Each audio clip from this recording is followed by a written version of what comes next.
Paano nga ba ang pag-set ng appointment at kung anong masasakyan para makapunta sa Manila Zoo? Sa last video ko pa pala mga kairaya is pumunta tayo sa Manila Zoo. Para sa mga hindi pa nakapanood is well link down in the description down below. Okay, so back na po tayo sa topic ng video.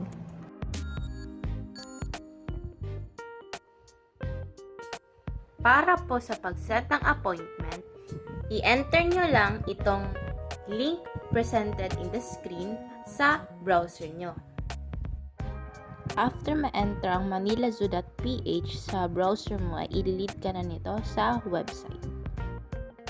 Pindutin lang ang Get Ticket na button sa baba.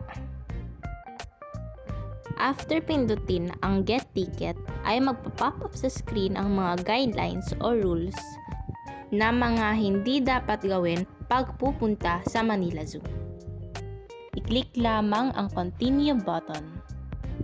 Pagkatapos po ay makikita naman ang schedule kung saan open ang Manila Zoo araw-araw 9 AM hanggang 6 PM.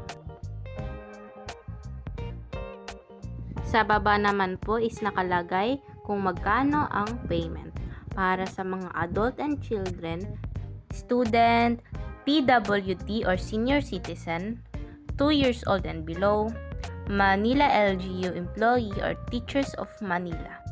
Sa pinakababa naman po is makita ang reminder na the visitors are required to present valid ID upon entering the zoo. I-scroll down lang at i-fill in ang following informations. I-check ang isa sa following, whether kung ikaw ay isang student, PWD, Manila LGU employee or teacher of Manila, or lastly, senior citizen. Also present a valid ID. Agree with the terms and conditions. And click I'm not a robot kung hindi ka robot. Pindutin ang Set Appointment. After po is may makita kayong parang isang kalendaryo which is pwede nyo i-set kung kailan nyo gustong pumunta. I-scroll down lang at makita nyo ang appointment details at guest details. Pindutin ulit ang Set Appointment. Para naman po sa pagbayad is pwede any of these following. And lastly po is mag-message sa'yo si Manila Zoo ng isang QR code which is sa pag-enter nyo sa Manila Zoo is pwede nyo na lang yan ipa-check at pwede ka nang makapasok.